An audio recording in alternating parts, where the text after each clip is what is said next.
here maybe is familiar with the Board of Tax Appeals. So I'm going to get more right into what we're here for and the increase over the LDR.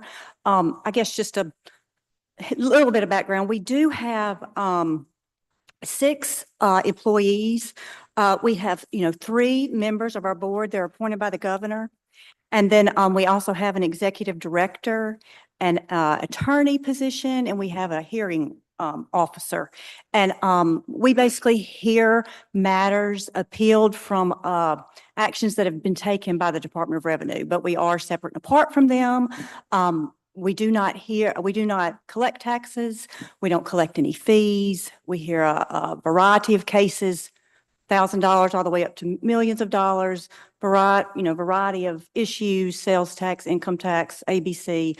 But we are fully funded by your appropriation. And so we're here to just, kind of talk about what we need. So this year, I thought last year in just kind of, when you have the snapshot that y'all get, and so the 2 last columns of that, we have what we requested and then what the Legislative Budget Office has recommended. So I'm kind of going through just giving you what we're requesting over the LBR. I just thought that would be kind of like a quick snapshot. And at the very end of your handout that I gave you, it shows you those increases. But first of all, we were very pleased with the legislative budget recommendation. We think we're very close to that. And so all I was going to do is just go through each line item and kind of tell you the increase. Great, thank you. So as far as salary, really, we had major challenges for numerous years, but the implementation of the SEC2 has really helped us with a lot of those challenges.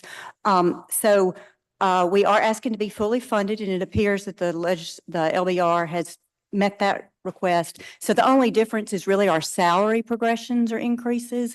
We're actually asking for 3% across the 6 positions. That still does not get us to our market where I think y'all are trying to get us to be, but it does allow us to keep moving forward and progressing towards that. We have a great group working with us, expertise, in their education, and we certainly want to maintain that caliber of experience in our board. So that is the salary item. So that increase is 16,713, and that again is mainly just progressions. That gets us fully funded with that. The next line item is travel. And even though that does show a $4,000 increase, it's really less than $2,500 over what we spent in travel last year. We do have members that have to travel. They're fully funded, I guess, full salary. So the appropriation is for their salary. So they also get paid for their travel or reimbursed for their travel, I guess I should say. And we do have 2 that have traveled. And so the 7,000 really doesn't meet where we were for our actual expenses last year. So even though that's showing a 4,000 over the recommendation, it's really less than 2,500 increase over our actual spending. For contractual, we're requesting 2278 over the recommendation, and that is mainly because our tech, our IT has increased, as well as research. Also for that travel, I was going to say there's mileage increase too. So it is, the travel does include the mileage increase. So contractual, it's the 2278 over the recommendation. And then for commodities, we're just asking for $1,000 increase over. They've recommended 4,500. We spent over 5,000 in actual expenses last year. So that 1,000 over just gets us a little bit closer to what we actually spent last year. And then for equipment, there was nothing recommended for that. We did put in a request for 4,500 there simply because we're thinking we may have to replace a couple of computers, possibly a printer. 2 of our computers, the desktops that we're using, they were purchased like 18, 19, so they're getting really on the last leg there. But when you look at the total of that, the total, I believe, comes out to around 28, but when you take away even just the salary, the actual expense that we need is less than 12. So we're very close to the recommendation, and we appreciate, that. Are there any questions? I know I felt like I went through that very quickly. I would say that I know in previous years you've mentioned your difficulties in hiring people because of the specialty of the tax situation you're dealing with. Did you make that hire in the last? Well, we actually still have the people that we have hired, which is absolutely fantastic. And that's why I think that SEC2 has really helped us. We have, our attorney is, she does have her LLM in tax, her expertise in tax law. She had, increased her workload. We were like at 50-50. She's increased her workload. And so, but she's still there. And then our contract attorney is, she was able to lower what we have to pay in that because we're really getting more full funded in that position with that at least 80% that Adrian's working. So yes, that has helped. And we are thrilled that we have been able to maintain those, Right, yes. our group. Members of the committee, any questions? We thank you for being very succinct and Okay. for coming out on a cold day, Christy.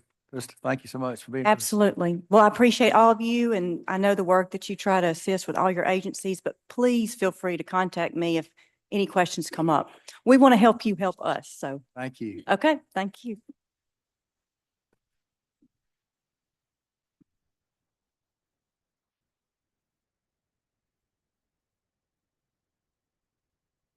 Let's go next. Tax appeals. Our appraisal licensure board is a no-show. That's bad. They've only been around for 2 years.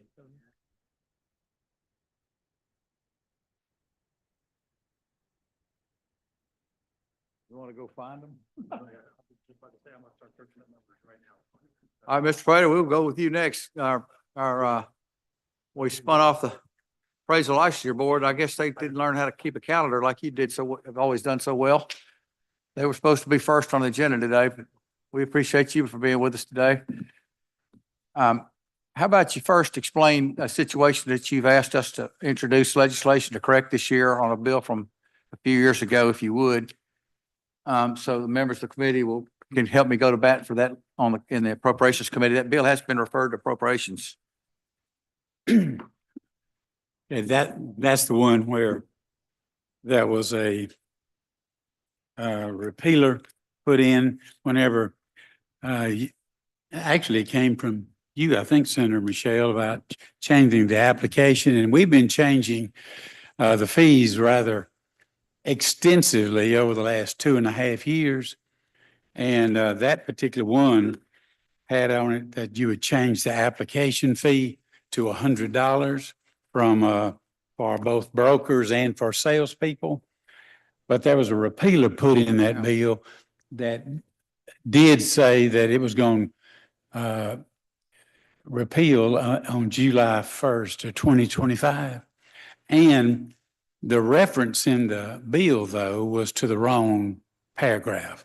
It had paragraph 1 and paragraph 2, but the changes were actually to paragraph 1 and paragraph 3. Yeah, members of the committee, we had a bill to cut back some of the fees, application fees, and the House added amendment in conference intending to repeal the reduction, thinking that after 3 years, we'd look back at it and the reduction in the fees would be repealed, but they actually repealed the whole paragraph that dealt with the commission's ability to charge that application fee. So Mr. Prater would be deluged with applications from out-of-state agents, brokers. I'm sure that they found out they could get a license in Mississippi for so no fees. So we've got a bill to correct that. Okay, thank you, Mr. Prater. Mr. Chairman, just a question. So the House put an amendment in there to repeal the reduction of fees being done so that we really, so in other words, they wanted to increase it back. They wanted to try it for 2 I years. thought we were a Republican supermajority. Yeah, we want to look at it for 2 years and have it repealed, but they actually repealed the whole paragraph. So it was a mess. And Mr. Prater caught it. Thank you for doing that. And No, you're welcome. it's unfortunate. But we see from your numbers that you're still doing a good job. Would you explain first that the agency's been running a surplus? It's got assets of about 3 million still. And Yes, what sir. you've done in the way of compensation to the licensees or services to the licensees that you've done to cut back on some of the costs to the licensees since you are running cash. Well, if you recall, 2.5 years ago, we were right at a little over $4 million in the state treasury.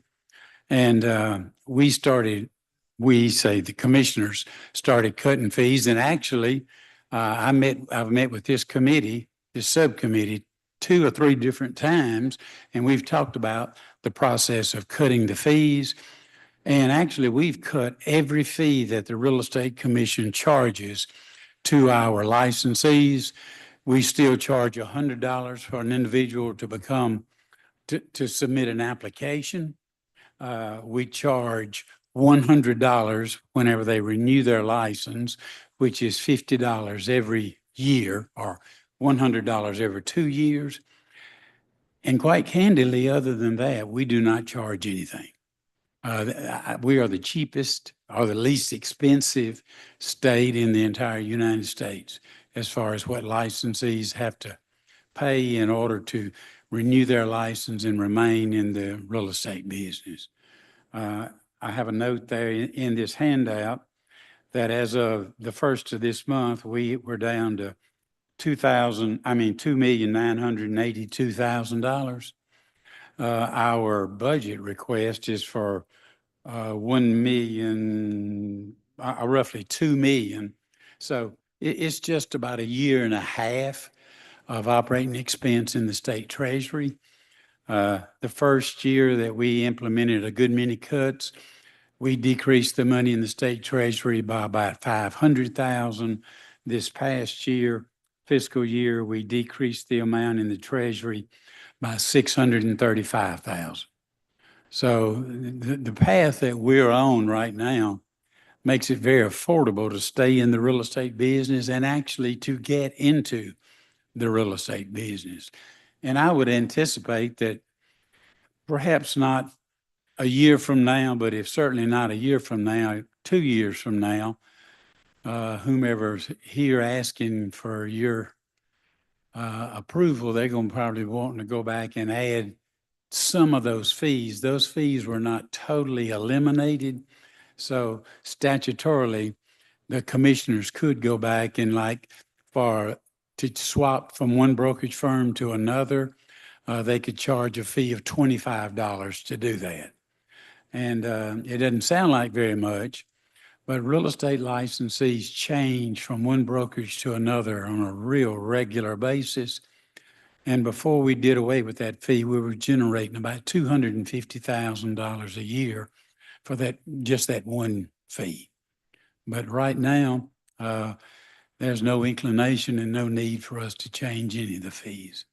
2 other items I'm familiar with that you gave us back to your licensees. One was the fingerprinting charge that was an obligation of the licensee. And then also, could you bring us up to date on the CE courses that you're offering free of charge to your licensees? Yes, sir. The background check fee, which is done by the by the Public Safety Commission and the FBI in Virginia, we were charging $50 per licensee, and we did away with that fee. And one of our individuals who was an investigator retired. We tried to hire somebody, but we're asking for that position. But when we couldn't hire anybody after a year and a half, we changed that position to a person with a legal background to help with the investigations. We only have one investigator. I hired a contract person to help with the investigations, who also is a long-time continuing education and pre-licensing education provider. His name is John Phillips. He used to work for the Mississippi Association of Realtors. And as a matter of fact, just this past week, John booked 5 more continuing education courses that he'll be doing all over the state. He does them and I do them. I would say in a year's time, we probably offer CE free to 1,200 to 1,500 licensees every year. And we do it all over the state. We try to do at least one every 6 weeks between the 2 of us. Members of the committee? Question? Senator Polk? Thank you, Mr. Chairman. I'm going to go somewhere that I think you're totally unaware of, but you may be. In dealing with banking and finance who share your building, Yes, sir. I found going there that your building is not ADA compliant. That is Wait, correct. okay. What is being done by the owner of the building to correct that? I have personally spoken with the property manager, who's Jeff Speed at Speed Commercial, particularly about the access through the rear door of that particular building, where they have an automatic door and you have to have a fob in order to get in. But an individual that would just come to that back door to try to access, if they couldn't climb the steps in the front, they'd have a pretty hard time getting in unless they could actually call somebody to get, or else had a code to get in the building. And so we've addressed that with him. As a matter of fact, we renewed our lease last year, and we addressed that issue with Mr. Speed, and we've addressed it with him again in the last couple of months. It also does not have a graduated incline. You have to take a step up to get in up onto the sidewalk. There is a place, but it's rather obscure. I couldn't find it. Right. You would have to know where it is in order to access it. Would you please push them to do better than they've done in rectifying that situation? Yes, sir. People in Mississippi who need to visit your office in business and finance doesn't need to have that bothering them. I understand. And we have been trying to get him to do it. So I will mention it to him again, and I'll send him a letter to that effect. Remember this, he who holds the gold rules. I understand. Especially whenever you can give them notice to leave. Not that we would do that, but I'm too far along to start moving. I'll ask another question. From handling your budget several years, I remember you had difficulty purchasing a vehicle for one of your investigators. Has that problem been solved? You It had has been solved. a car with about 180,000 miles on it. That's I remember. Yeah, and during the last ice storm, one of our vehicles was parked on the side of the building, and a utility truck hit it and totaled it. And it took us quite some time to replace it. We didn't make the budget that you gave us, which was 28,000. I think we paid $28 more or $30 more. But DFA approved us paying a little bit more. It started, I think, at 25 during COVID, and you couldn't find anything for that price. Couldn't Remember find that? anything, Yeah, yeah. it went up to- And, Okay. and just like last year, Mr. Chairman, we're asking for 2 positions. One of them is for an investigator position, which we did have 2 investigators forever, well, actually for 30 years. And when one of them retired, we couldn't even really get anybody to apply for the job. It paid $43,000. And in the past, we've had people lined up, but not this time. And we've had it 3 times at the personnel board, and we never could get anybody. So we, as I said, we downgraded the position, hired somebody to help, got a contract worker, but we would like to have that position back. When COVID hit in 2000, we had about 2001, fiscal 2002, we had about 240 formal complaints and investigations, and it really put us behind. And then there was some legislation passed 2 years ago, which supposedly was a technical glitch that was written in such a fashion that we could not interpret the part of the statute that actually is the part that allows us to discipline people. So we went just about a full year without having the authority to do some complaints and some of the things we wanted to do.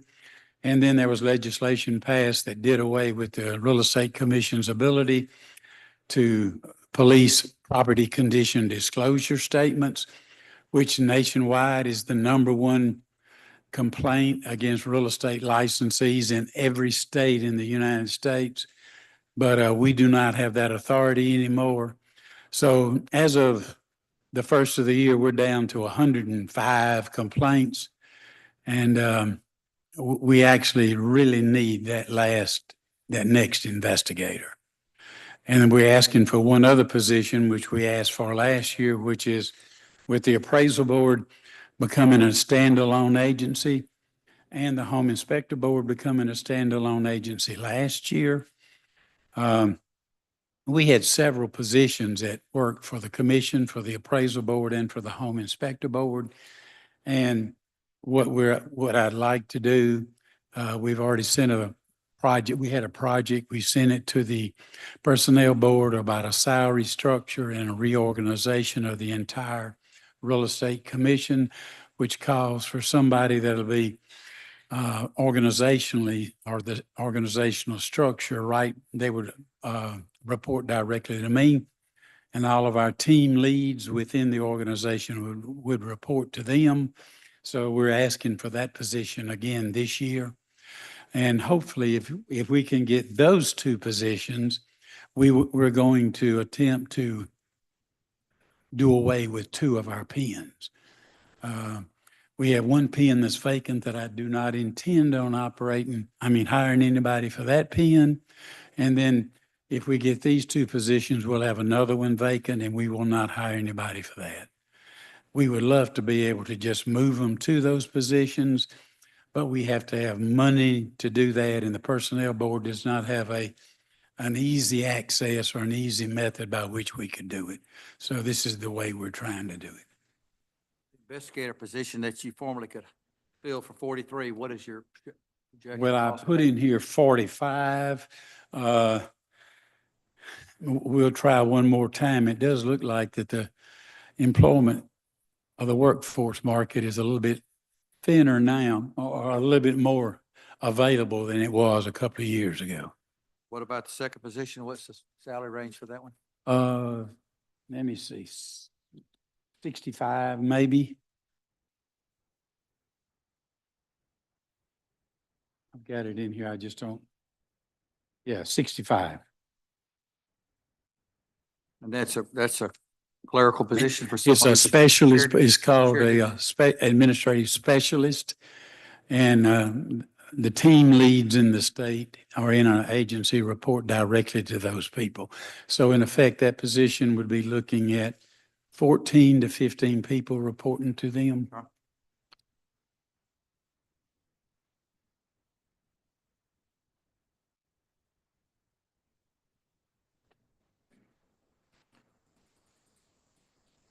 Okay, members of the committee, any more? No, sir. Thank you, Mr. Prater. Thank you for so being very with us much. Again, I appreciate it. Good to see y'all running like a again. well-oiled machine. Well, I did want to mention to you, particularly since you're a real estate licensee, well, I'm gonna have one more, but I'll be retiring in 2026. Won't be there any longer.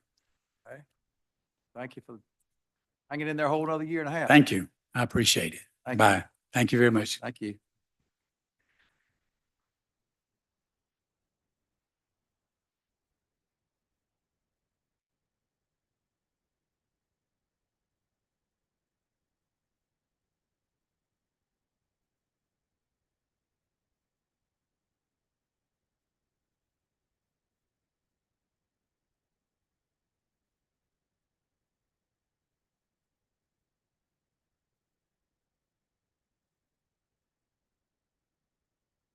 All right, there. Appraisal and licensure board folks show up. Y'all ready? Appraisal board. They were out. Oh, Didn't know to- sorry, we had y'all down for 1:30 and y'all were here, but didn't know to come in, huh?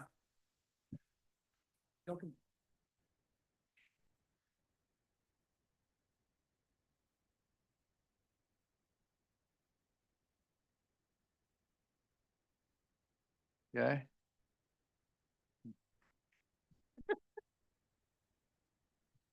Daniel, senator now? Yeah.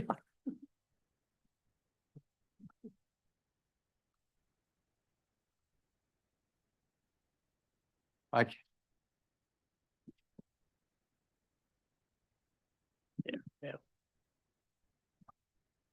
Okay, tell us what life is like being severed from the real estate commission and how that's been going since your own headquarters. It's been how many years now? Is it 3?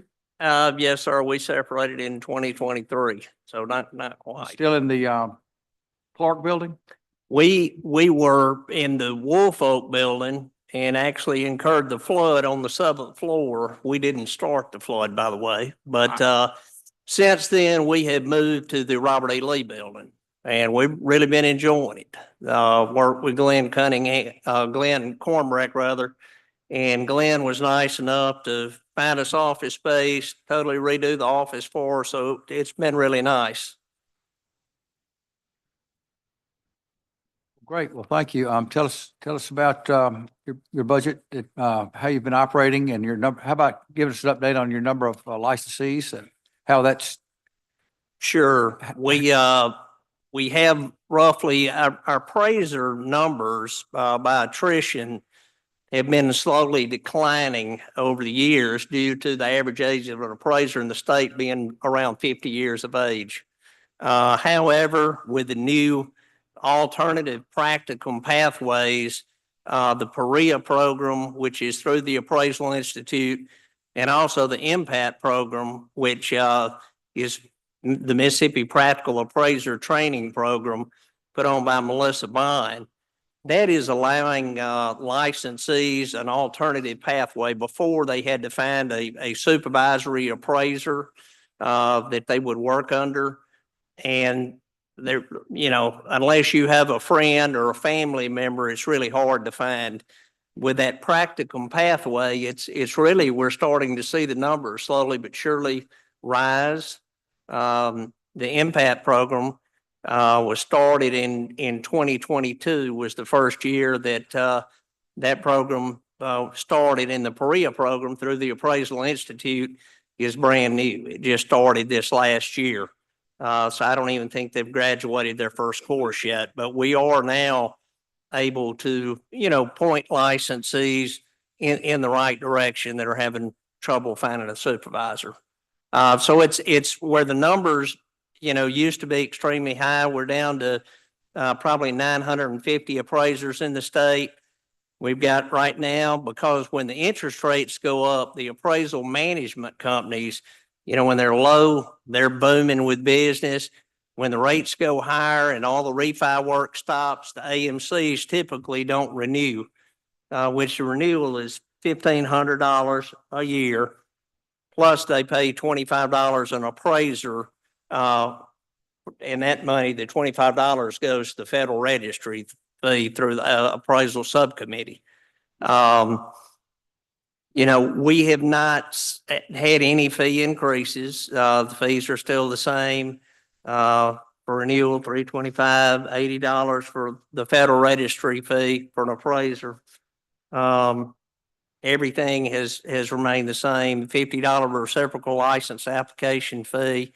And then $325, of course, for the license itself. And then per year, or is that a 2-year renewal? That's 2-year. And now the AMCs, they renew every year, but the appraisers renew every 2 years. Okay. There's also an exception if you're an appraiser trainee, and the word renewal is kind of a misnomer. Really, the only thing they're doing is they've got to have 14 hours of education every year, or a total of 28, but they renew every year. But there is no renewal fee. So as long as they have taken the required 14 hours and use PAP, every other year, then they're in good shape. But we have seen, and we're talking to other states now to find out, how they handle their renewals, et cetera, on appraisal interns, because what we see a lot of times, particularly if someone has gone to work for a supervisor who's not working with them or really doesn't have that much business, we're just seeing them, they become an intern and they're an intern 3-4 years later. And anybody that works with a supervisor, they should, at least in, a 2 to 3 year time period, have enough experience to become licensed. But that's something we're looking into to see if we can try to put some teeth into it to inspire people to move along. You want to go over your numbers real quick? Yeah, basically it's a level budget. We didn't require any additional funds. The difference in the salary line would be from the home inspectors. When the home inspectors were placed under the appraisal board, the legislative budget office indicated when we met with Leanne Robinson last year during the session or right at the end of the session that that's what the new salary line would be. And what we've done, we've hired an individual that can kind of maintain the day-to-day licensing operations, things of that nature. But the other thing too, there was no budget per se for the home inspectors. And what we're trying to do for the first year, we have really been absorbing any expenses that are incurred, and the expenses are minimal because other than paper and things like that, it's really no expense. Of course, we have the board has been established, and they've had 2 meetings thus far. The last meeting, they voted on officers, so they're really enjoying having a board again and having representation with a board within the state. Hey, members of the committee. One thing I will add, we really did appreciate the gesture of the car last year, even though we didn't have it in our budget. We did just now. We've gotten a vehicle, and we're waiting to get the signage put on it where we can acquire the license tag so we can actually drive it. But I wanted to say thank you for that. That was mighty nice. Chairman Hobson, anything? Dr. Polk, you authored the bill to sever the agencies. Was that 2 years ago? Are you happy with being severed, having the split from the real estate commission? Is Very happy. I feel like that we're moving along quite well. It's kind of been a learning process because Mr. Prater had done it for so long. It's a learning process, but I think it's getting better and better every day. Tracy, anything to add to the good of the order? No, I think that the appraisers throughout the state are, like having a separate board. And we're trying to do things to meet their needs. We've got some things in the works coming up this year that we think will really show our sincerity of purpose on their behalf. Hey, So. well, thank y'all so much. Yes, sir. Thank you.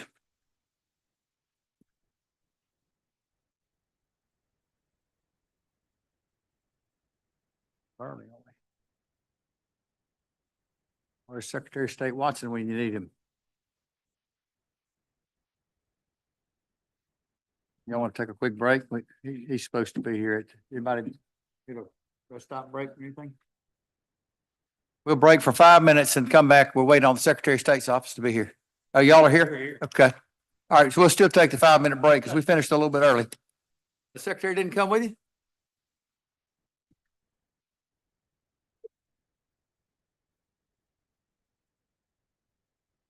Russell, run off.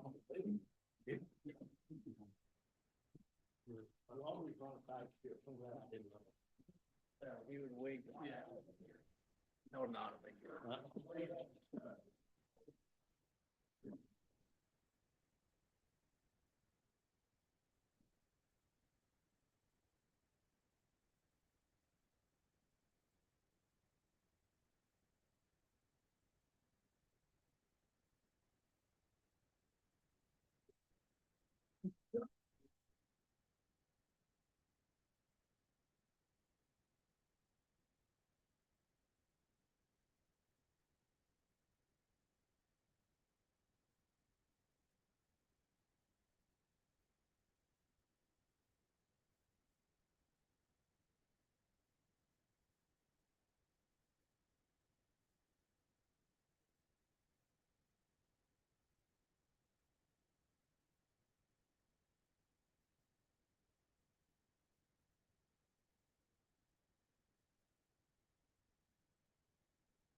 All right. Thank y'all for being with us today.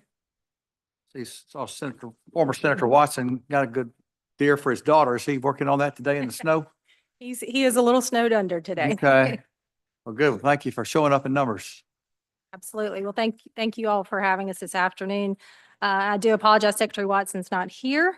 I am Carl Thornhill. I'm the Chief of Staff for the Secretary of State's office, so I will present our request today. I do have Denise DeRossett and Brett DeRossett with us. We are down a CFO currently, and so they are assisting us with our financial services area. In the meantime, I know you've seen Denise a lot over the last day or so, so we're happy that they are here. And then Lee Janis and Colby Williams with our legislative team.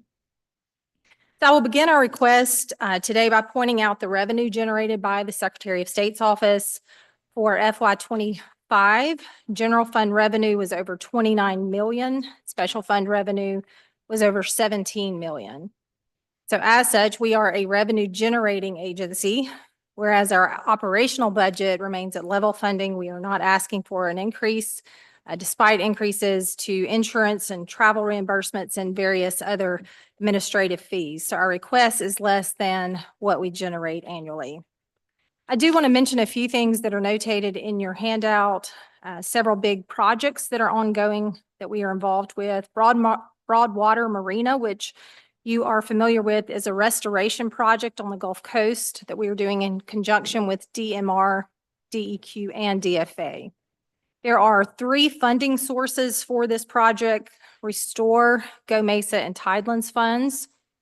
We are requesting a continuation of budget authority to expend funds provided in FY '25. There have been various project delays there, and so only a small portion of those funds dedicated have been expended to date. So we are requesting the authority to continue that for FY '26. I believe the anticipated completion time is January of 2026. STAR is the application or database system that houses all of our agency operational systems. Some that you might be familiar with are Public Lands or UCC. And then notably Campaign Finance, which you may be familiar. There have been some inconsistencies in reporting. It is a 20-year legacy system. So it's end of life, and 2, the developers have difficulties making corrections to the system to allow for those consistencies in reporting. And so that has been an especially challenging program. The cost for this project, we've been in the middle of an RFP process with ITS for about 18 months. And so those costs have increased during that time frame, as all costs have. And so you will see that request there in your handout. And then lastly, the statewide election management system, or SIMS, funding was provided as capital expense funds, and we are requesting that as an annual expense. Just the way the funding was given last year, it needs to be included as an annual expense. And then we request restoration of the LBR for position count and funding for contractual and IT equipment needs for the agency overall. We do have a future savings that will be a long-term savings for the state. That is something we've mentioned in previous budget hearings, but we will be relocating our Capitol Tower staff to state-owned property, which will be at the 660 North Street location. DFA has been in the process of that for the past year or 2 and anticipates that they will get us in either the end of the calendar year or early into 2026. So that will be a long-term savings that we will indicate as we go forward. That completes our request. We'll be happy to entertain any questions you may have. Was an acronym for that database, was it STAR, S-T-A-R? STAR, yes. And it was built specifically for our agency, and it does house everything from really all of our operational areas: public lands, business services, charities, securities, and elections. Okay, campaign finance as well? Yes, sir. And I know there's a bill that the election committee is working on. Would it be sufficient to do the searchable database that's what I hear is going to be possibly in some of these bills? That would be built out in development. And what about also taking on municipal and mayoral and city council and county, if you took on? We able would to handle include that, yes, sir. Are they reporting to you at all now? Or does it just stop at the city clerk? Municipals are not required to report to us. And that would add, do you have any idea how many people that would add? It's 200, there's 280 municipalities. I'll let Lee's our general Okay. counsel and might have a little bit better answer for that. Yes, Mr. Chairman, that is correct. Municipalities, there will be nearly 300 that we have in this state currently, and they will be incorporated into that filing process. Mr. Wiggins, I know you're not gonna go the whole time without asking a question. Encourage your participation.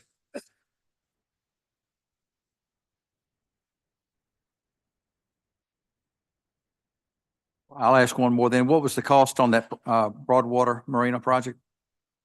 It is a $7 million project. I think we've only expended about 500,000 currently. Is that right, Denise? And we've got another 500,000 that we're processing now. I do want to point out that that is not an appropriation to the Secretary of State. It's just funding authority to spend money that has been appropriated to other entities. From Go Mason, We're a pass-through agency and reimburse those.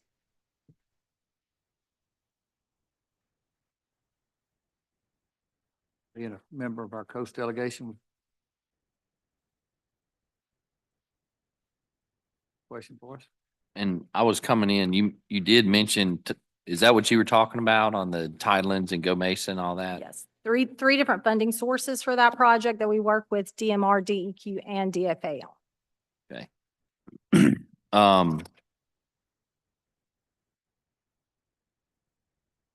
And how is, let me ask you this question. You have an amount that of legal fees that it costs to defend every lawsuit filed by over the Tidelands.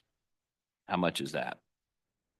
I would say, now I don't have specific numbers, but in the past, we have, I believe, accrued over $1 million in litigation expenses. Most of that comes from Biloxi, correct? Yes, sir. At this point, that is correct. I will say that there have been at least 4 other challenges, whether they were generated from our office or us responding to someone else's action. And so we don't have a number on that yet, but we are actively litigating those 4 matters. We don't have a number for you that yet because we haven't gotten any invoices. If I'm not mistaken, most of those are from Harrison County. That is correct. Yes, sir. Okay, and then, okay, that's all. Thank you. I was going to tell you, we do have $500,000 set aside in legal fees in 2025, and we asked for that to be increased to $776,000 in 26 And why an increase? because of these issues. We anticipate there. Do you see those issues coming to a conclusion?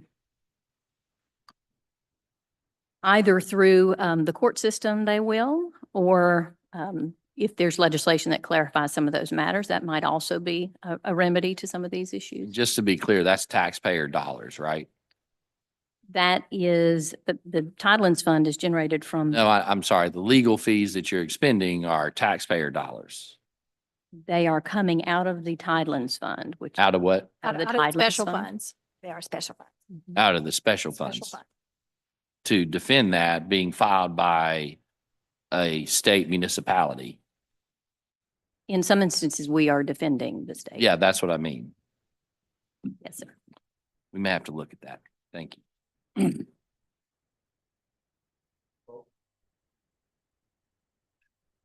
Thank you, Mr. Chairman. To follow up on, I believe you said $1 million defending the suit. Which law firm is getting the majority of those funds? There are 2 that I'm aware of, and they are different ones. Naturally, we are doing that because the litigation is so involved and complex that it would be difficult for the same firm to be handling all of those matters. Specifically, there were 2 that went to the Supreme Court that there was a specific ruling in both of those that have created additional problems for our office with respect to Tidelands. Which 2 firms? You didn't name them. Balch and Bingham is one of them. And currently we've got Copeland, Cook, Taylor, and Bush, who is also helping us on some of these matters. Balsh and Bingham, don't they do quite a bit of work for the Secretary of State's office, I even believe, above this project right here? I know that they do the bulk of Tidelands, and they have in the past, even prior to this administration. How much would you say you spent with Balsh and Bingham in the last year? I do not have that specific number, but we certainly can get it for y'all. Okay, would you give me a guess? I guess I would say, in the past, well, specifically to one of the cases, that was where the $1 million is coming from. Now, that's been over the course of several years. Again, we anticipate that there will be increased expenses given the confusion about what the Tidelands Act says. And they're headquartered in Birmingham, I believe. They have an office on the coast, but aren't they headquartered in Alabama? I am not familiar with where they're headquartered. I know they have an office in various locations in the state. You might want to look up where they're headquartered. Thank you. We certainly will do that.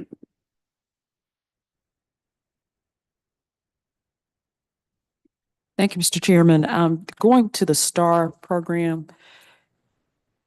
is it anticipated that municipalities and counties will then be required to report to the Secretary of State those campaign finance reports? Is that?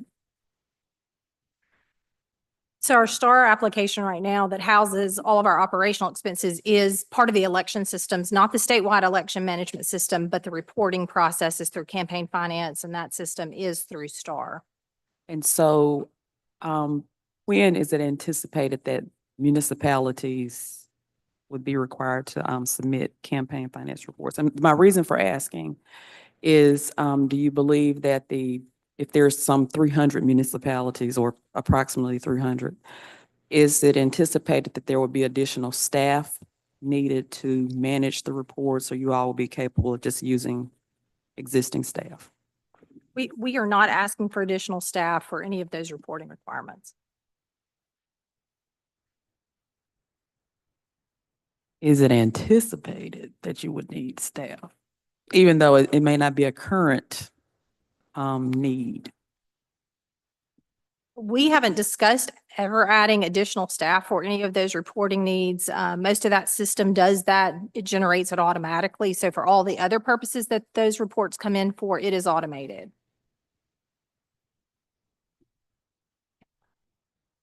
You said reporting, what about if enforcement weren't part of the puzzle?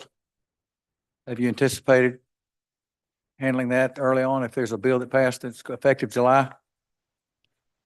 Enforcement currently is handled by the Attorney General's office. We do the reporting. Ethics Commission is also involved in that process in terms of fines.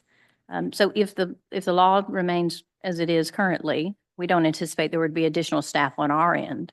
It would just require us to compile that information and send it over to the appropriate entities. Corbin has a question. In y'all's bill last year, there's a couple of sections that reappropriating capital expense funds, and then a new section last year that provided capital expense funds. Have y'all determined what amount y'all are requesting for reappropriation? Let me answer that.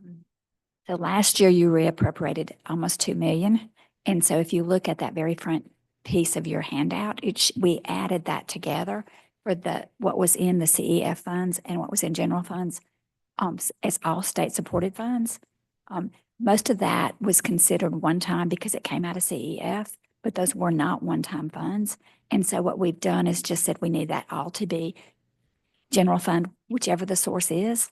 And the only lapse that we had from the last year was 202,000. So we don't anticipate a reappropriation of that amount. Okay.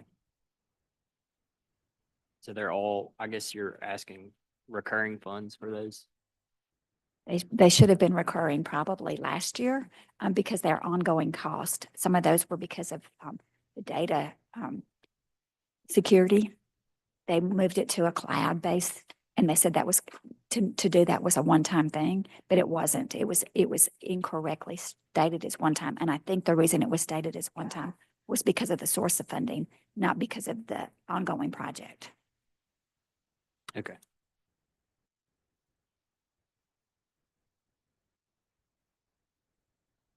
Thank you, Mr. Chairman. So do you have a cost for the holding of special elections due to in county databases and redistricting? You understand what I'm asking? So you're asking for what is the cost of the new special election that will be held? Yes, and what the no, costs in the counties are. My understanding is the state generally covers federal and municipal, I think, but not for county. Is that right? And I believe we're in the process of compiling all of that information so that we can provide that exact number to you all for the special elections. Special elections statewide. And so, okay. And you're determining how, so you don't know how much it costs right now? When this budget was put together, it was in August, and we did not have that information at the time. Okay. So y'all are putting that for the redistricting that's going to come out. Is that right? Due to the special elections? That is correct. Our Assistant Secretary of State of Elections is currently working on those. When do you think you'll have that and can have it to us? I can find that out. I know that he is working on it. The request was sent through Colby Williams, our legislative director, to him, and I believe he's still working on that. But Okay, we will urge him to hurry it up and thank you. get it to you as soon as we can. Thank you. The request of funds for moving to the 660 North Street building, is that the building occupied by the Gaming Commission? It is next door to the gaming. Where's that move stand? So DFA has been working on getting the current tenants out of that building. They have since gutted the building and are actually in the construction phase. We anticipate that we'll be in potentially by the end of the year. I wouldn't be surprised if that goes over into the spring of next year just with construction delays, but we are in the process of that. And you won't be obligated on release at Capitol Towers any further than that? That's right. We have a 1-year lease renewal with Capital Towers currently. So except for the reason that that building wouldn't be ready, we would end that lease at the end of this lease term. I do want to point out that we asked for 200,000, about 208,000 for the relocation expense, and it was omitted from the LBR. All right, committee members, any additional questions? Thank y'all very much for your time today. Thank you. Thank you for being with us.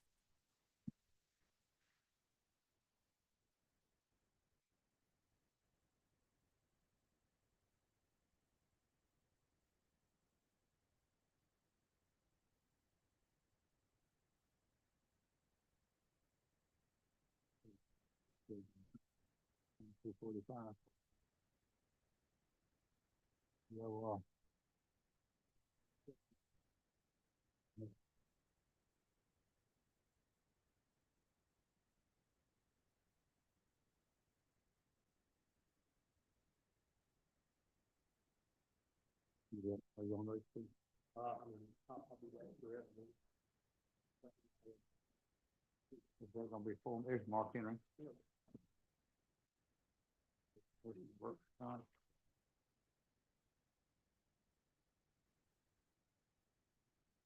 Mark. Good morning, y'all.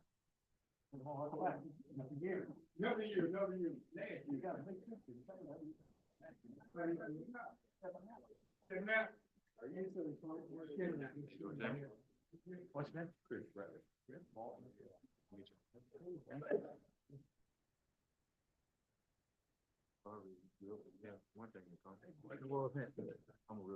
I'm good. Okay. Well, I've been at it a long time. Thank you.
Well, thank y'all for being here early. It's proof that if you get the job early, a little early, then, well, in this instance, it helps us move along faster because we finished quickly. So thank you for showing up early. I know it is. With you.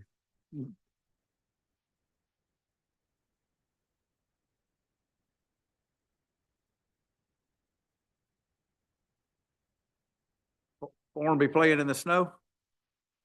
In Picayune?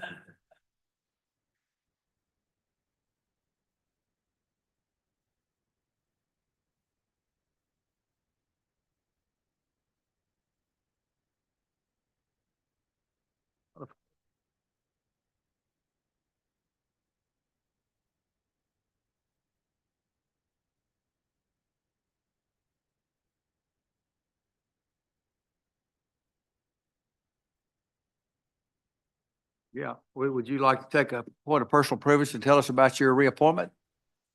Why you have?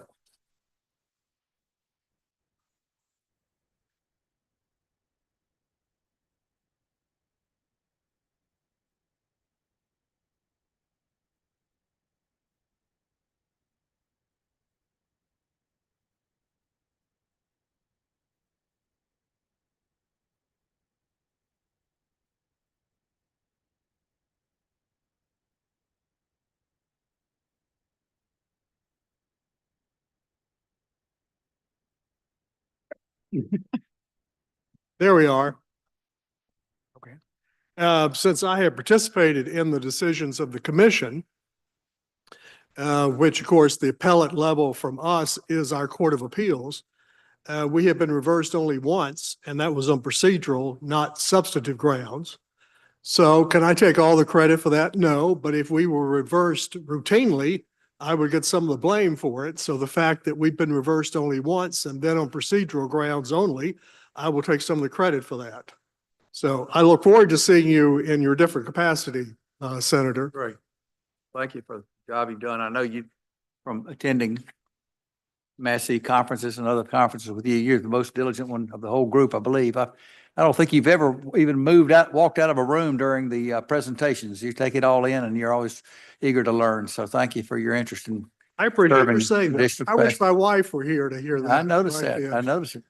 Well, tell us about, first, would you, some of the members of the committee may not be aware of the status of your building. You've been through quite a bit with disrepair of the roof and the HVAC system, and then there's a potential move, I know. Would you update us on that, please? Yes, sir. I'll speak a minute about that, and what I miss, our executive director, Mr. Minor, can fill in. Not to put too fine a point on it, but our building is in very poor shape. We are grateful that DFA has come up with the money to renovate it. But they tell us that the renovations that are needed are so extensive that we will have to move out of the building. So we are going to move to the we are moving to the Clark building, probably in March. We don't know exactly. We've been lined up to move for a year and it hasn't happened yet, but that's because, of course, the Clark building is not empty. The places that we will take over are already occupied, so we have to wait for those people to leave before we can move. But DFA tells us that we ought to be out of our present building, which, as you may know, is on Lakeland Drive, the ugliest state-owned building in the state of Mississippi. But DFA has told us we will probably be out 2 or 3 years because of the extensive renovation work that will be necessary. And Senator, you pointed out the heating and air conditioning system. Thank goodness it's working today. There have been days it didn't work. Our roof does leak. Even though we have paid for repairs ourselves over the years, it still does leak. So at any rate, we're looking forward to, at least I am, we're looking forward to moving out and letting DFA get to work renovating our building. I understand that they're able to use federal dollars for that. I don't think anything is coming out of the general fund to pay for those renovations. I remember. And as you know, Senator, That's the commissioner. our third commissioner Has arrived. has arrived. Hello, Ms. Harkins. I remember during ARPA hearings, I believe there was some funds available, and I remember the remarking at the fact that the roof and the HVAC systems, I swear, weren't they original ones? Didn't we They get are 40 years out original of that? ones. The Most building remarkable was thing. built in the eighties, I believe, Senator. 83, our executive director tells me, to be specific. And it is the original roof, although we have had to patch it from time to time because sometimes it has leaked like a sieve. But the heating and air conditioning system and the roof, to repeat myself, they're all original. Got a flat roof for one thing, and you know, you get any building with a flat roof is a problem. Just to start with, flat roof is a problem. And you had to build out a courtroom in the Clark building, is that correct, for your hearings?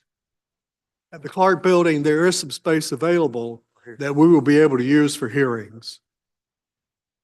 Okay, well, thank you. If you'll now take us down your budget, unless there's anything else in general terms you wanted to say about the agency? I'll defer to Commissioner Harkins. Is there anything that she wants to add? We were asked about the move.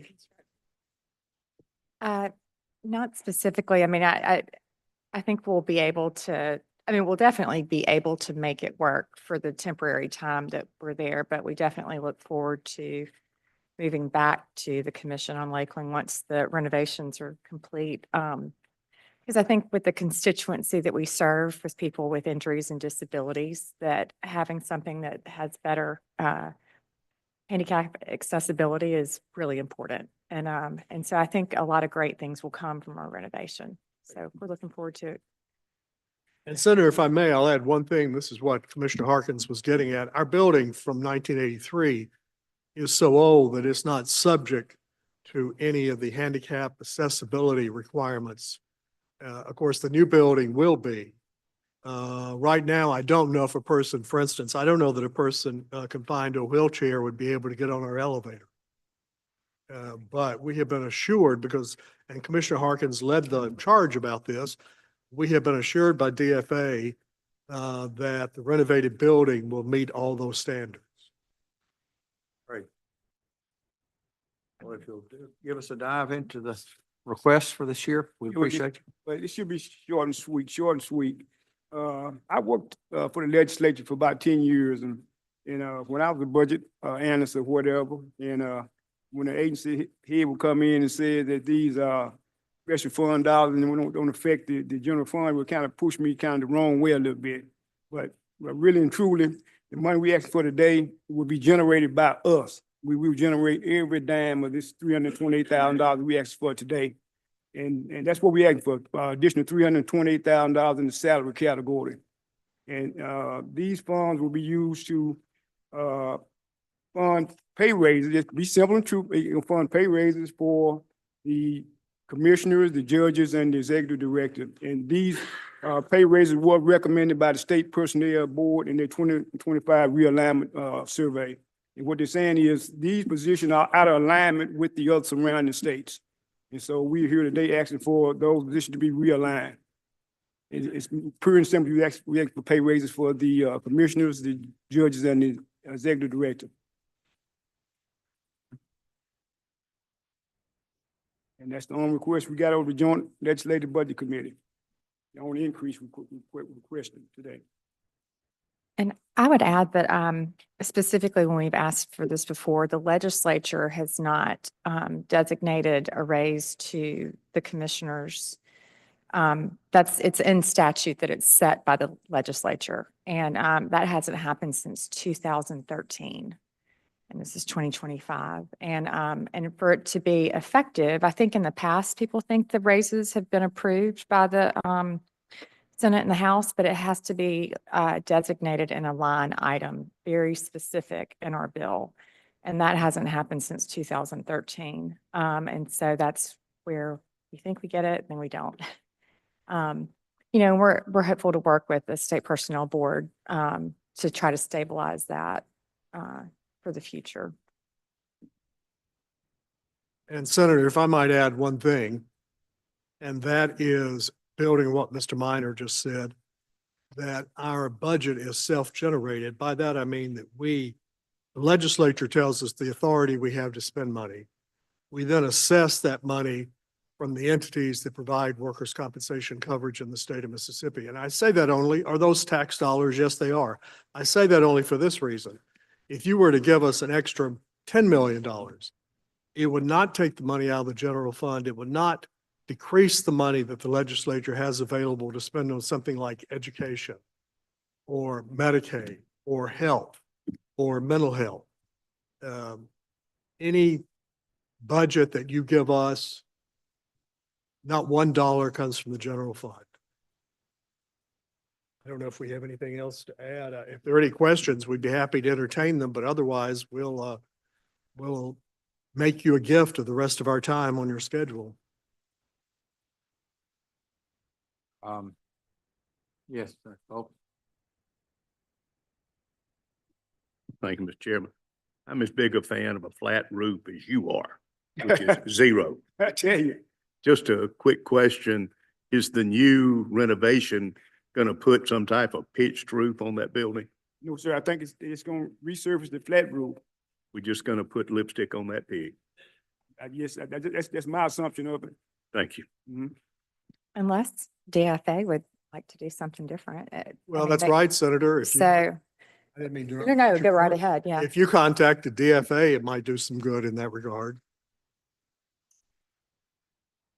Thank you so much. Thanks.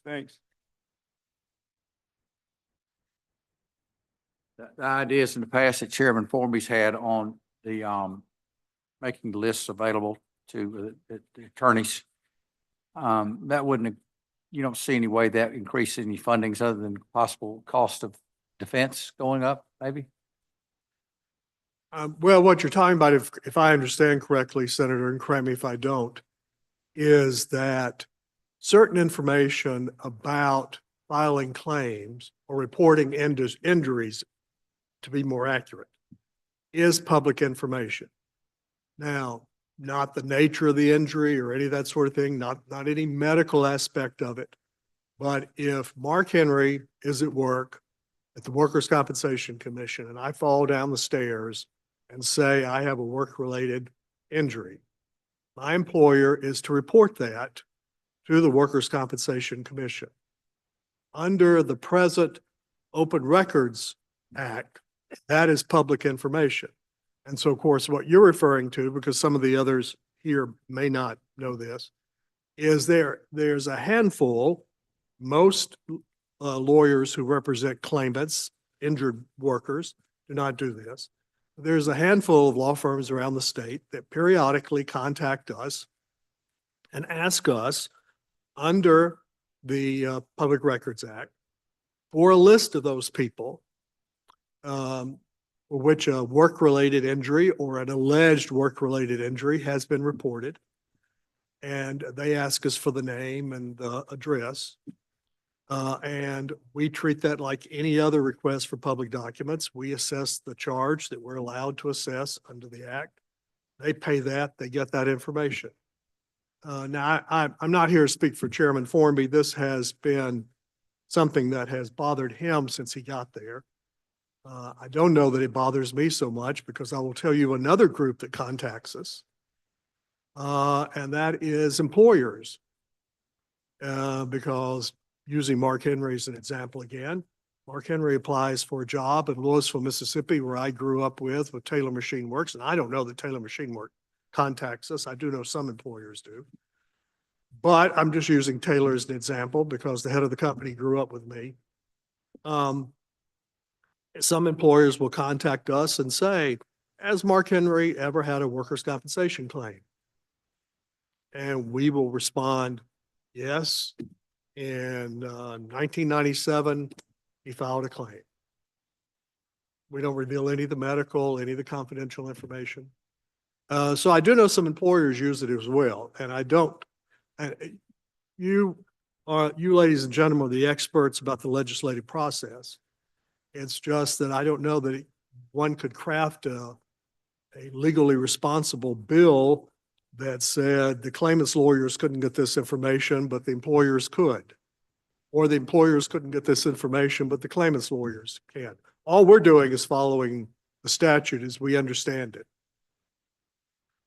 That's correct. It's, I think we figured out from the last few times that we have explored this, there's probably about 9 different law firms around the state. A handful. So it's a small number and I would say that to me, it's just, while it may be used for solicitation, but you're also solicited every time you turn on the TV or the radio or drive down the road. It is a very valuable tool to employers to see if someone has had previous workers' comp claims because you take the employee as you find them. And so it's a good vetting tool before hiring that I think is valuable to our workforce. So there are pros and cons, however anybody falls out about it. Senator, I hope that answered your question. That was a long-winded response, but I was trying to answer it. There was a big push for it for several years, and I think it's kind of subsided, and I didn't know if there were any costs associated with your, maybe with your agency if it were to pass one way or the other. I don't know the answer to that. Historically, it has not, even though firms have been doing this, it has not changed the number of controverted claims filed each year. So That is true. really, so therefore, it would be my, I would speculate that no, it has not increased the cost of claims because the same number are filed every year. Along those lines, Senator, I'm about to tell you more than you ever wanted to know. But there are a number of reports of injuries filed. Maybe 80% of those, nothing ever really happens. The employer knows the person was injured at work. The employer's carrier pays the medical expenses. The person goes back to work. Everything's fine. Then there are some, of course, that are contested, where there is some sort of disagreement.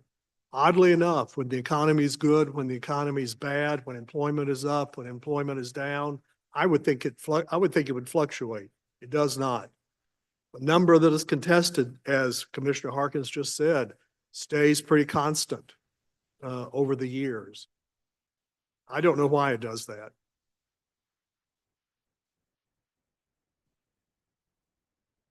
Any other members of the committee with questions? Well, we wish you well with your move and your building. I know that we've been talking about this since 2001, hadn't we? And y'all put up with a lot in that building. I'm glad it's coming to fruition. Well, thank And you. thank you for being Thank with you. us today, and I guess we'll be seeing you pretty soon on your confirmation. Well, hearing. whenever you tell me to Whenever be you're there, ready to roll. Senator, I'll be there. Okay, great. Thank you. Thank you. Thank you all so much. Thank you for your time.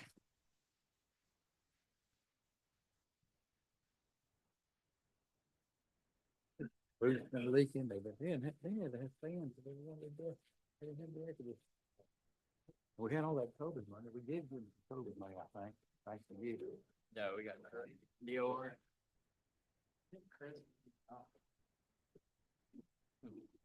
Thank you. Are you, active with your license or? You have your own company or? Oh, really? Which office? They got it.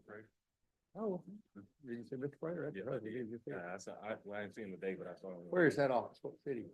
Flowood. She's been at it a long time, boy. Matter of fact, they met through the real estate. Yeah, that's it. I go back that far. I've been there for 40 years. Okay, yeah.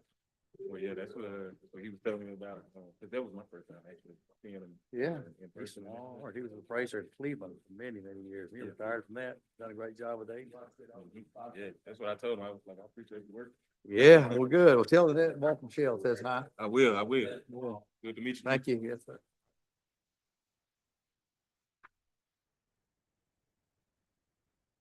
Rob, back for more? I'm back. Well, this will be a good one. Real Estate Commission, Secretary of State. Workers' Comp. DOR. Comp. Is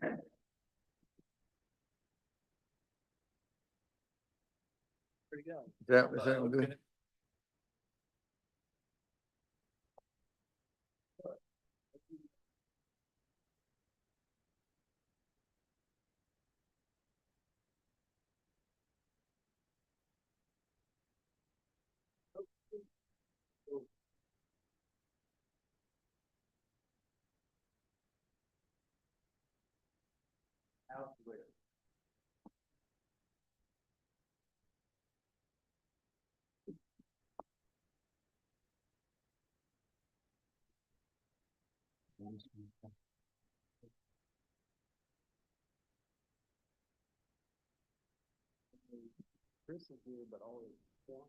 All right. So, and they were, 3:15. He can give us, he can give us an update on the ABC warehouse and all that stuff. License plates, ABC warehouse, what else? Direct ship wine and grocery stores. Top selling wine, still see if it's still Mad Dog.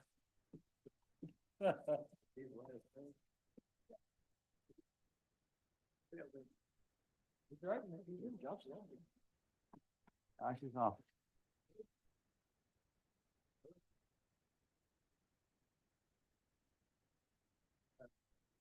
3:15, it's not even 3 yet.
Go. Magic your air.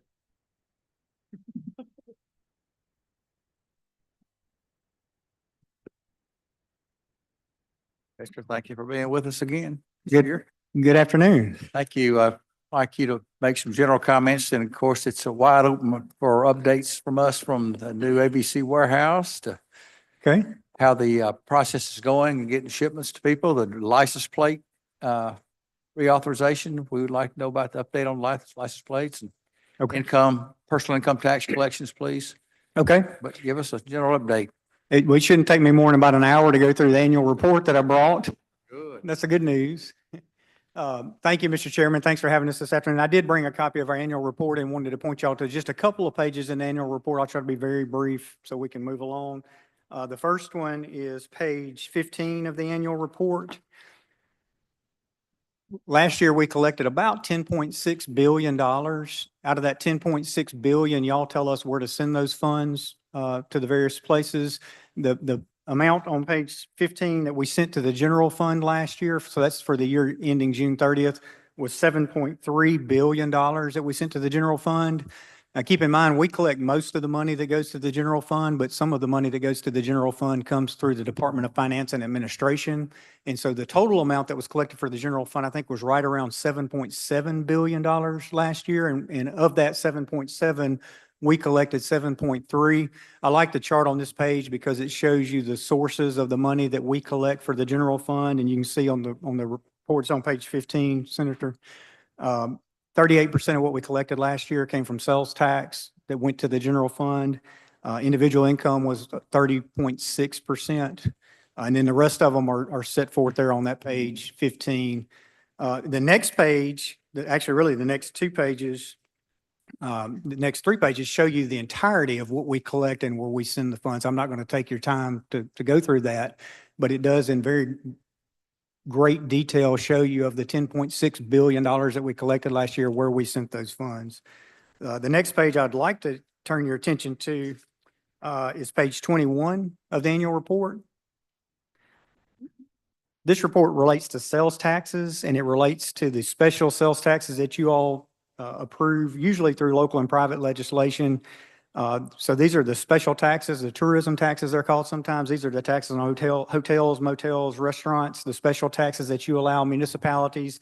And in some counties also charge those special taxes. And so last year, we sent $152 million to locals related to those special taxes, which was up about 4.5% from the year before. And so those local taxes really generated a good bit more money than they did the previous year. The report on page 22 and page 23 shows you all of the funds that we send to locals related to sales tax. And so in FY '24, we sent $575 million to locals related to sales tax, which was up about 2.7% from the year before. So sales tax was really strong last year, and the diversions that we sent to locals continued to be strong, coming off of just several years of record growth over the last several years. The next report I wanted to just very quickly show you is page 34 and 35. And I always mess up the name of the act that y'all passed back in 2018. I think it was the Mississippi Infrastructure Modernization Act that y'all passed in 2018 that diverted use tax to counties, municipalities, and then some state transportation needs. And so last year we sent 129, almost 130 million to cities from use tax. And so that's a new diversion that didn't exist before 2018. So that's an additional almost $130 million that y'all are sending to municipalities. And you sent a very similar amount to counties as well, which was almost $129,000 as well. And so that's a new diversion that y'all created back in 2018 that's really taken off and funded local government. I think probably more than we ever anticipated when that was passed. The next report I wanted to just point out is on page 38. This is an income tax report.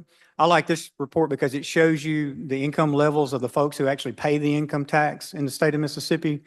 As you can see, the vast majority of income tax is paid in Mississippi by folks who make more than $70,000 per year as their adjusted gross income. But that chart I think that's a good chart that shows you the sources of our state income tax. The next one I was very briefly wanted to mention is page 47. A couple of years ago, you all passed the Medical Cannabis Act that authorized medical cannabis to be sold in Mississippi. The Department of Revenue licenses the dispensaries, so the entities that sell to the public, we license those entities. We also collect the application fees. And this is a report that we included in our annual report just to show you what the year-to-date sales are. It's kind of on the bottom part of this report. So in FY24, there was $75 million in medical cannabis sales that were reported to us through the seed to sale system. This was our first full year of having a medical cannabis program. So if you look at FY23's number, it was only $11 million. And that's because we really didn't get started until January, almost the end of the fiscal year, the first year. So this was our first year to have a full year's worth of medical cannabis data in that program.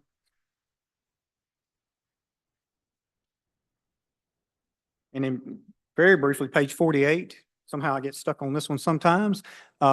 This is ABC Collections and Transfers. And so we do serve as a wholesale distributor of alcohol in the state of Mississippi.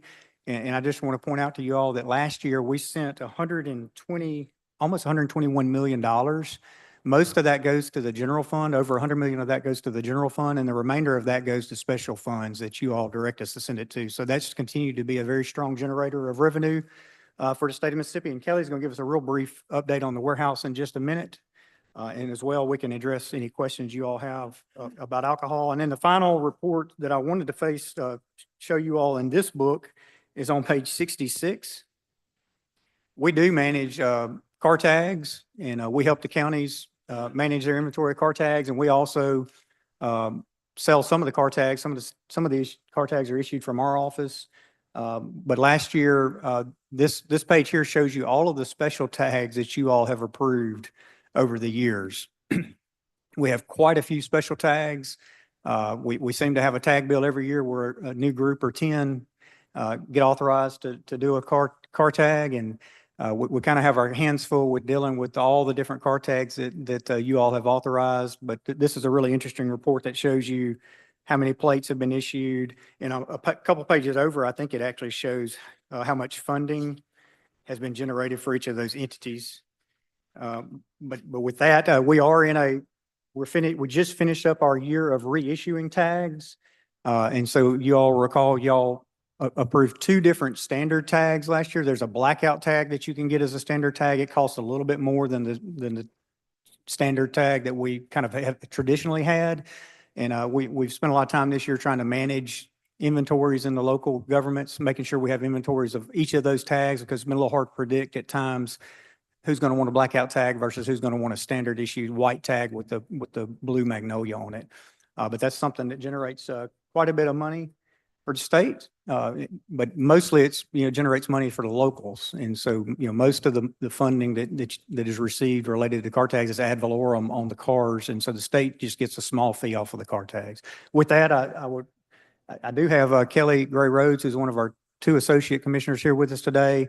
I have Frank Puryear, who's our Director of Administrative Services here with us today. And then Marcus Betts, who's our Assistant Director of Administrative Services. And if it's okay with the committee, I'd like to recognize Kelly to kind of go through a couple of things. Good afternoon. Can you hear me?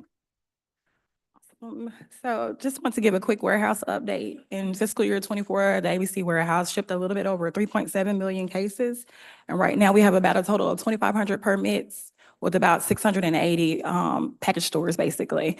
The Senate Bill 2844 from the 2020 legislative session, you all are aware, gave us the authority to have DFA authorized $55 million in revenue bonds for DFA to help construct a warehouse. And then last year in the last legislative session, we were authorized for an additional $40 million. With that being said, we have worked really hard since July to try to get a design build team on board. We went through the RFP process and we now have a design build team. That team has been working with us as well as DFA, ITS, all of the appropriate parties to make sure that we are doing everything as we were directed. And so with that being said, we're hoping that we will break ground in this quarter of the year and with completion set for fourth quarter of 26.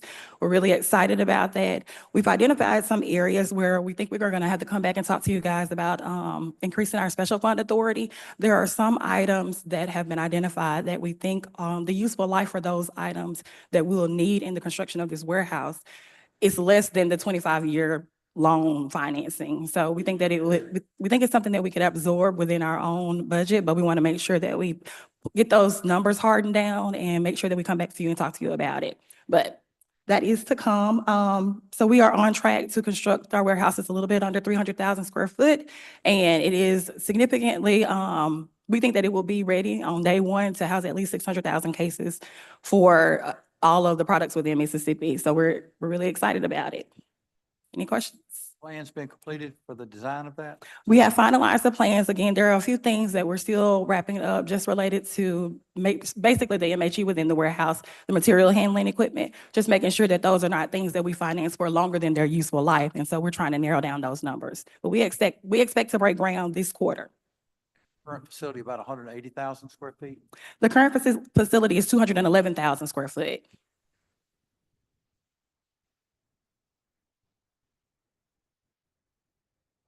For this final budget, you've got 95 million. What's the latest cost estimate? I remember even a year ago it was 110 million, wasn't it? The 95 is really pretty close to what we've said all along. We've had a range for a while, but we're going to be able to construct it for the 95 million.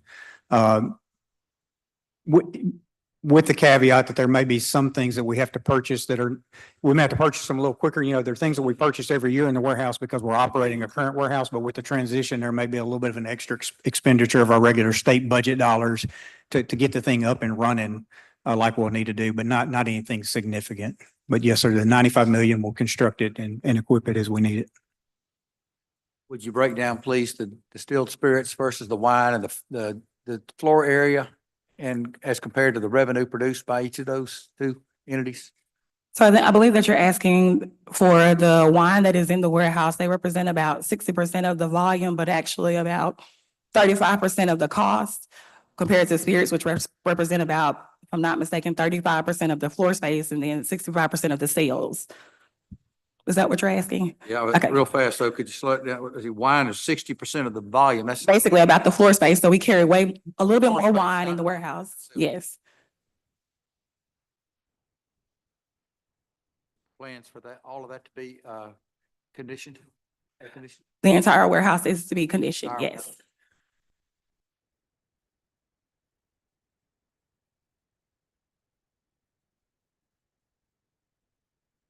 While we're on that subject, members of the committee, I'll wish to ask you questions on that subject. ABC, let's talk about that now. Oh, Right, thank you. We're gonna air condition the building for the wines. But are we doing anything on transportation that will keep those air conditioned wines from going on a truck that's 140 degrees in the summer? So right now, unfortunately, we don't have any plans right now for the transportation of those, but we are conditioning the space because as you're aware, right now, the packaging for the warehouse, we've seen significantly less stock packaging that's the word is durable. And so with the humidity in Mississippi, we've seen flimsier packaging. And so we just determined that with more of a conditioned space, not absolutely cool, but more of a conditioned space for us, that's better for the warehouse to have so that we can save all of those products from having any of that packaging breaking down. But we don't have a plan right now for transportation. So we're gonna take care of it in the building and then we're gonna throw it on a truck and let happen what happens. Senator Pope, we certainly can explore that, but very rarely is the wine delivered to us in a conditioned truck. And so it would be very rare for that wine to leave a winery and be conditioned all the way to our warehouse currently. But we can certainly explore whether or Well, not if it's coming to you on a hot truck, I guess I have trouble seeing, then why are we gonna put it in a conditioned building and then put it back on a hot truck? There are a couple of reasons. Mississippi is so humid. And so when you place those boxes in a humid warehouse, the boxes literally disintegrate. And so every time you touch those boxes, you have wines that bottles bump each other. The boxes fall apart. You put it on a conveyor and it leaks all over the conveyor. Then it doesn't mess up just one box. It messes up, 12, 13, 14, 15 cases. And so the thought process is and it's not air conditioned like this room, it's a conditioned building to control the humidity and then the upper range of temperatures. So you'll have a pretty large range of temperatures, but a lot of it is to control the humidity in the building, which is really needed for the longer term storage of the product. Dr. Wiggins? So I asked or I mentioned this to the chairman earlier. So when I do my own research, which means when I go buy my beverage of choice, I like to engage the owner and just ask. And they say things are going pretty good. What they do say, what I have been told is when there's high demand or when it's like Christmas or something like that, there's delays. If they order something, they can't get it in 24 or 48 hours. Yeah. And then the chairman and I were talking about, and it's got to come all the way from Jackson. So is this going to fix that, or are we just going to have to, like, we got Mardi Gras coming up, and my guess is that's a big seller for the state. So, that they're going to need to be filling their orders. So why is there, when in these high times, why is there a delay? So the quick answer to your question is the warehouse that you've all approved for us to construct, the output of that warehouse is tremendously higher than what we have right now in the current warehouse. And so the space limitations, the equipment limitations in the current warehouse are going to be resolved in moving to the new warehouse, which increases the output. Kelly can tell you what the difference in the output is per day. It will resolve the vast majority of the delays that you see during the busy times.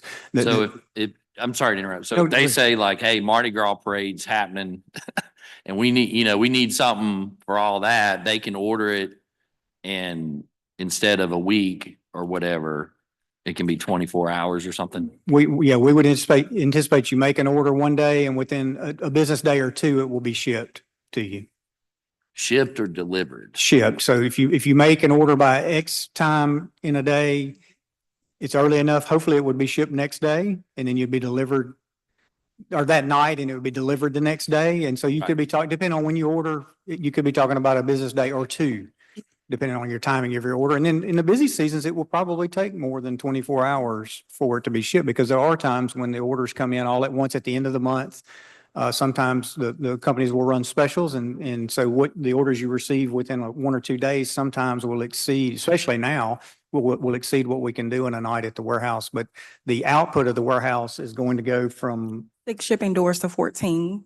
And so and then the equipment that we have will operate at a higher level. So it's much more efficient. And so the actual ability to ship the cases is going to go up as well. Not just more doors, but the equipment's going to do a better job of shipping the cases as well. And with the more doors, if I understand, more doors means you can load more trucks because there's only 6 right now. Right. Is that right? Okay. And so you can load more 14 trucks and turn around faster. Yes, sir. Is that what's going on? Yes, sir. And the equipment is more efficient and will produce more in a night as well. Okay. Did I say that right? And so when they say, when can I expect that? My answer would be what? Fourth quarter of 2026. But Okay. the good news is you all authorized us also to do an RFP and hire an operator to help us with the warehouse as well. And so we did that about 1.5 years ago. And the operator took over what was a system that was plagued with delays, really no matter the time of year. And they did away with the regular delays that we have. And so this year was really their first Christmas season to operate where they didn't have a built-in delay. And I thought they did a pretty good job overall, but there's room for improvement even what we're doing now. And I think that they're committed to trying to do a better job even this coming Christmas season after we've been through some learning experiences this fall. And so we'll have a chance to do an even better job. So I would hope that that my discussion with you next year will be, hey, we just had a really successful Christmas season and the delays were cut down even more than what you've heard already. Yeah, most of them that I've talked to, they understand there's going to be, even 48 hours on a high Christmas or something like that. I think it's the week and a half or whatever that's been the issue. And it did. It was higher than I would like for it to be this year. And I think we can do some things to bring it down and make it better next year. We're going to work toward that. Thank you.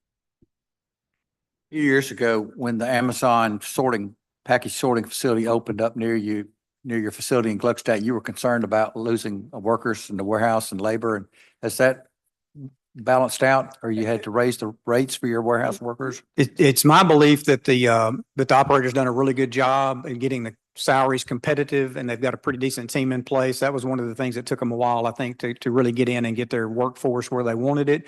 And I think the workforce is in pretty good shape now. Just like everybody else in Mississippi, I think there's some challenges in the workforce in general because there are lots of jobs available. But I think they've done a really good job of stabilizing the workforce up there. Are those workers, employees of the contractor or? The operator employees inside the warehouse who handle the cases are operator, private employees, are not state employees. And in the new picking system in the facility that a lot of technology has improved in 40 years, will there be a reduction in staff, you think, in the new facility? That would be a question I would probably defer to Kelly. I don't anticipate there will be an increase in staff, and you might see a slight reduction ultimately. But keep in mind, as we grow as a state and we need to ship more cases, you don't always see a 1-for-1 because we have opportunity to ship more cases now. And so I do think you'll see a slight decrease in the number of employees. Kelly, can I reiterate on the wine is 60% of the floor space and it provides what percent of the revenue? 40? It's about 60% of the floor space, but provides about 35% of actual sales. And then the spirits were 35% of the floor area, and But provide about the opposite, about Opposite, okay. 65% of the sales. All right. There's actually very few states that don't allow direct shipment of wine. What would that do to this facility? If you've got 60% of the floor space and there were a direct ship bill became law, what would you do with the extra space in the warehouse? So a direct ship bill would be some type of bill that allows consumers to buy it directly from somewhere other than a package store. Some of it you'd still probably at the time, unless it were improved for direct ship to grocery stores, you'd still have the grocery portion versus the consumer direct ship. Yeah. So if there's you still have some obviously for the stores, the retail stores. The House passed a bill last year that allowed some type of direct shipment, and I haven't looked at the bill in probably 8 months.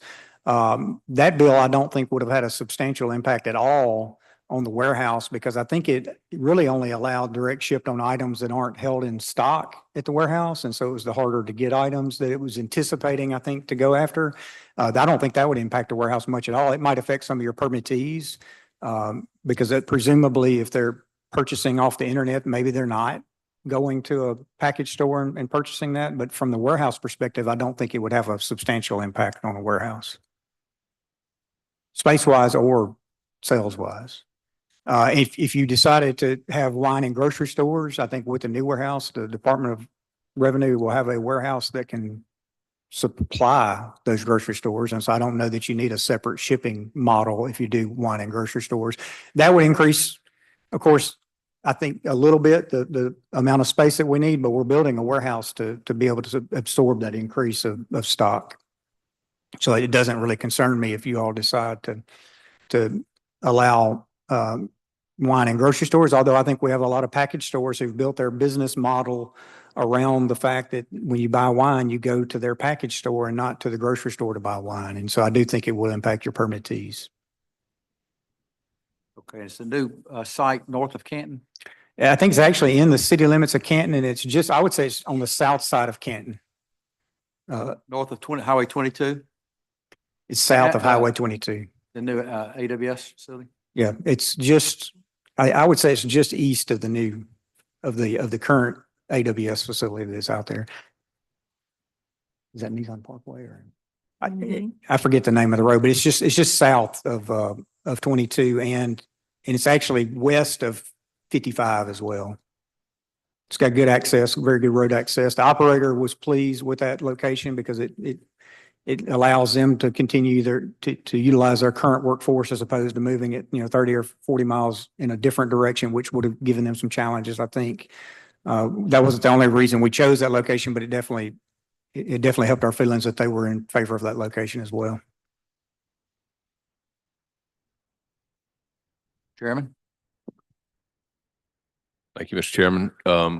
Chris, one other question. We spent a lot of time on alcohol and the warehouse.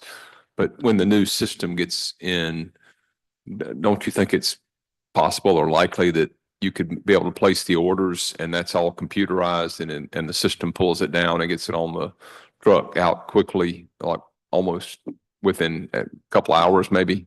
The system that we're going to be using for some of your items, it will be mostly automated, but some of your other items, it will not. So it'll be a mixture.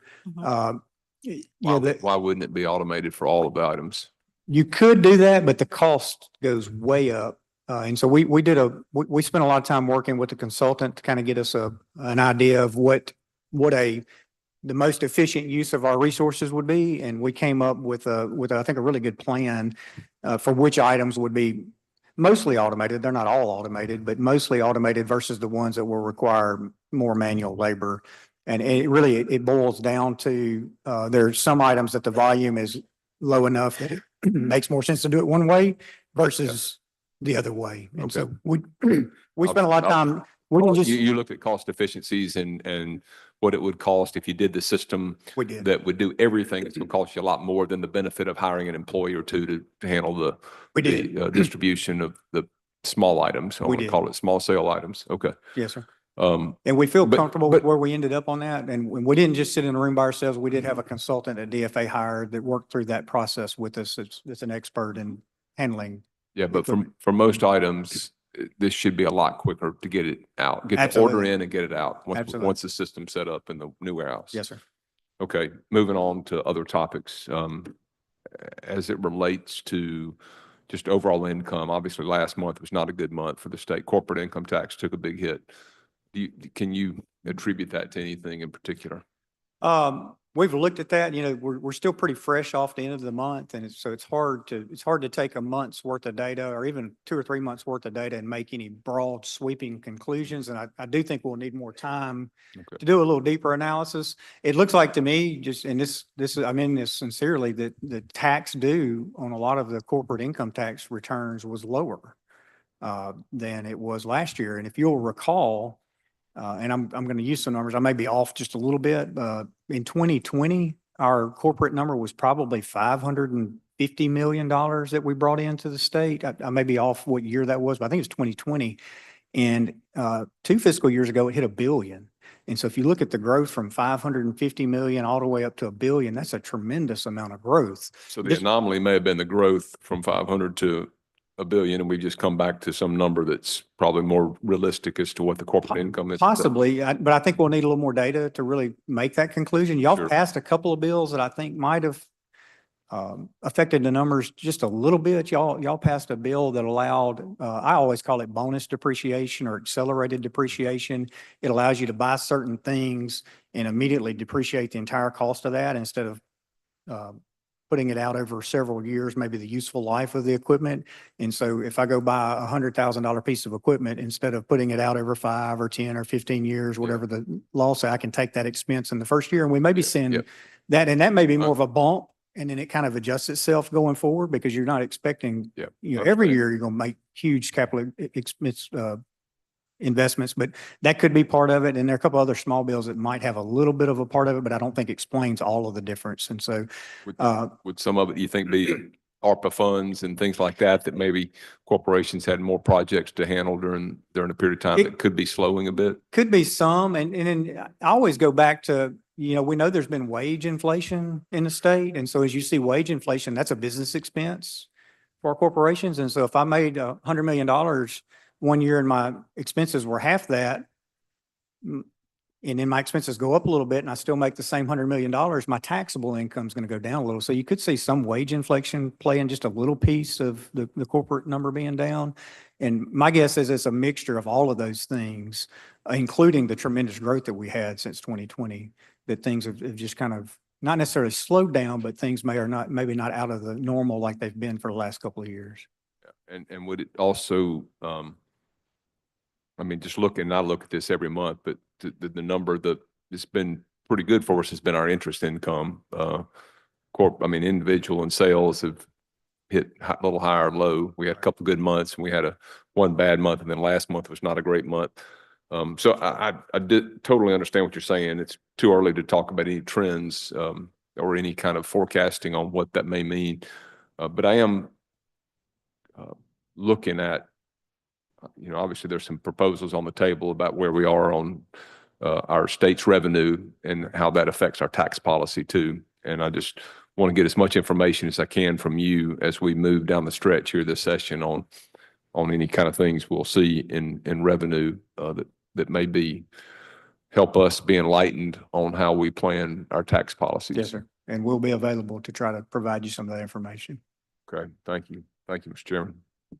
License tag fund, didn't we pass legislation last year to give increase for the blackout tag? Because that was costing more to manufacture than the other tags? I forget which year it was, but I think last year you all gave us a small deficit appropriation that let us make it through the end of the year. Is that correct, Kelly? And then our number went up a little bit because of the reissue and because of the blackout tag. And yes, y'all have given us additional money. I think the tag fund is in pretty decent shape right now.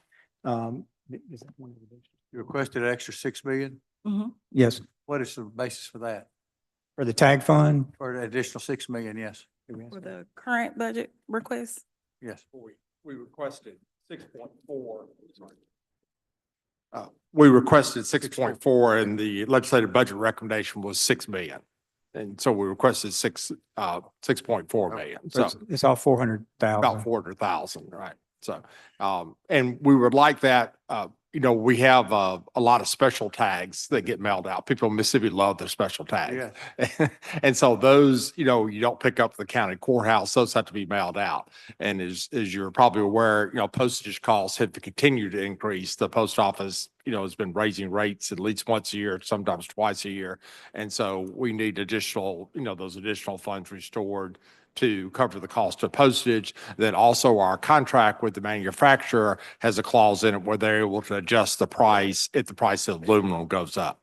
And so we need that additional funds to cover the commodity costs also on the license tag fund. But that fund is self-supporting, a portion of what we collect for the sale of the license tag goes into that tag fund. There's no general fund money that goes into the tag fund.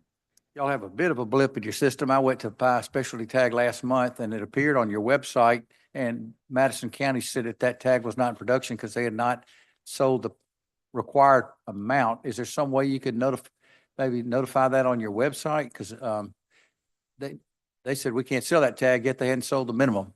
We could certainly put a note on the tag saying, hey, this one's still subject to the pre-sale requirement. Maybe we can get which tag it was after the meeting today and maybe put a note on our website. We don't want you having to go in twice to do that. So yes, sir, we can do that.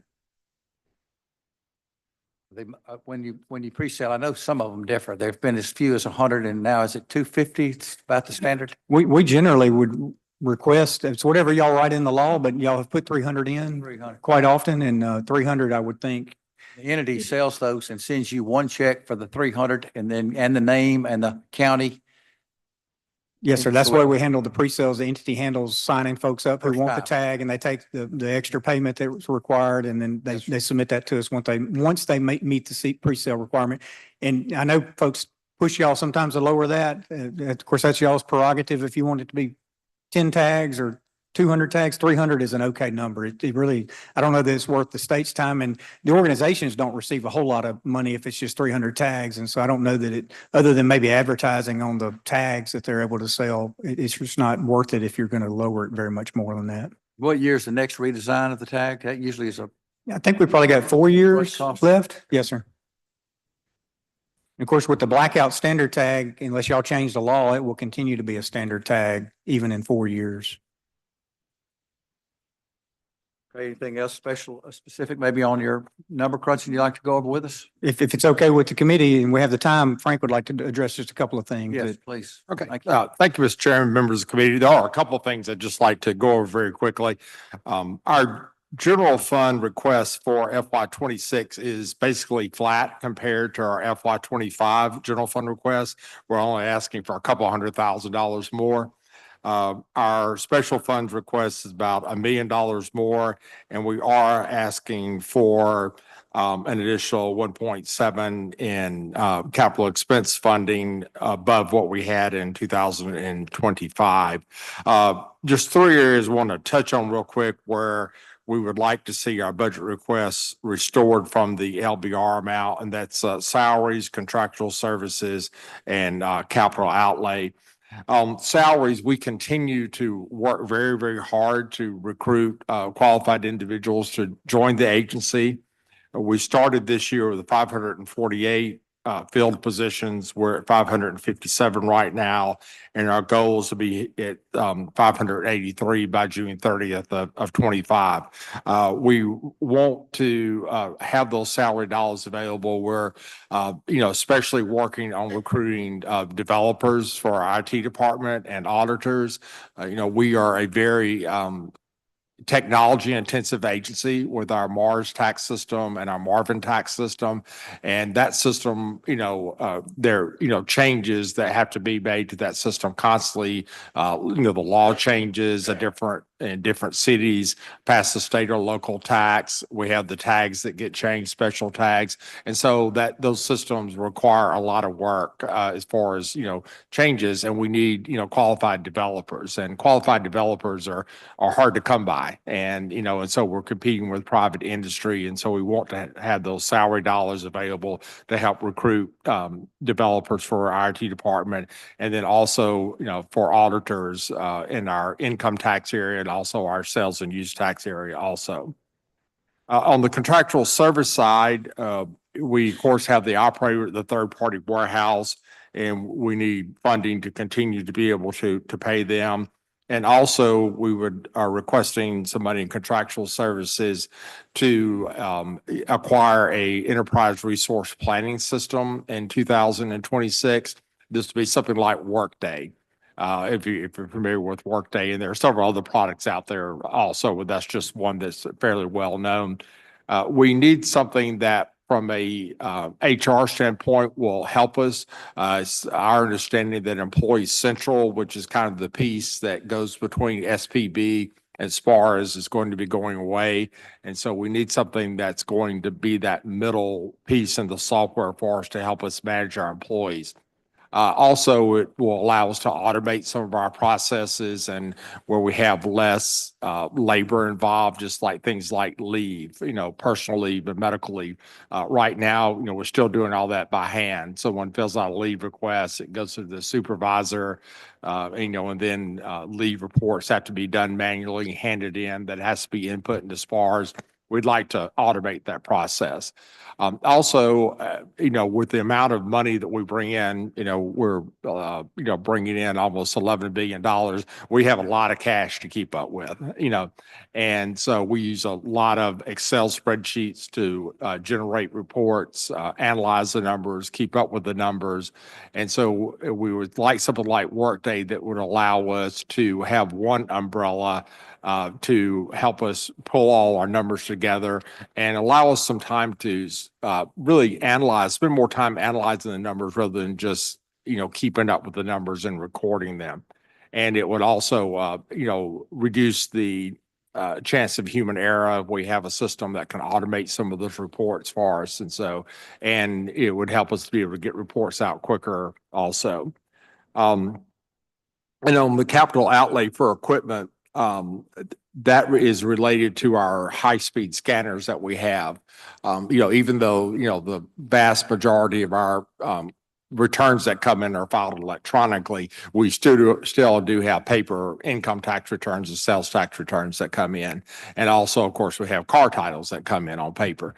And so right now we have 3 very high-speed scanners. Our plan is to go down to 2 high-speed scanners, but one of those 2 that will be remaining is at the end of its life and does need to be replaced. And then also we have 3 smaller scanners, which are about, a quarter the size of this table. So they're not like a desktop scanner, but standalone scanners that are used to help us, record vouchers or scan vouchers and checks.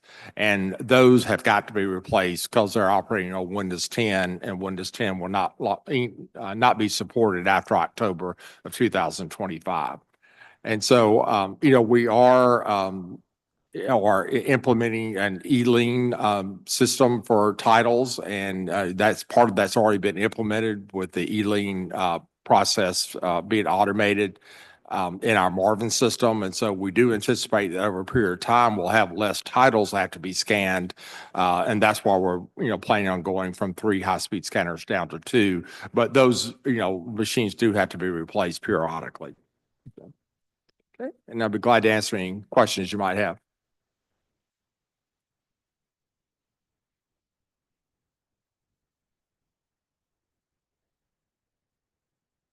You did a great job. I think we don't have any. Everybody fell asleep? But we have asked you a lot of questions, but not on this specific request. I do want to say about the scanners, we scan about 5 million pages of documents per year. It's just a tremendous number of pages. And so the scanners are not as exciting to talk about as alcohol, but they're really important because every time somebody mails us a title, which we hope that number will go down, somebody has to touch it and put it in a scanner. And so when they don't operate correctly, it really creates, we get calls about tax refunds and, the tax returns that we do have to scan. It's really important that we keep this equipment and the scanners, the larger ones that are as big as this table, they're very high speed, serious scanners. And I know it's not real exciting to talk about, but it is an important thing that we don't replace them every year. This is kind of a once every 5 or 6 year type ask. And so we do think though, while we're doing what we can to reduce the number of pages, we want to make sure that when we're getting pages in, we're getting them into our system because we spend a lot of money on this electronic system that helps us manage all that. And when the hardware breaks down and scans 10 titles and doesn't differentiate between the titles, it really creates a problem for those taxpayers on the other end.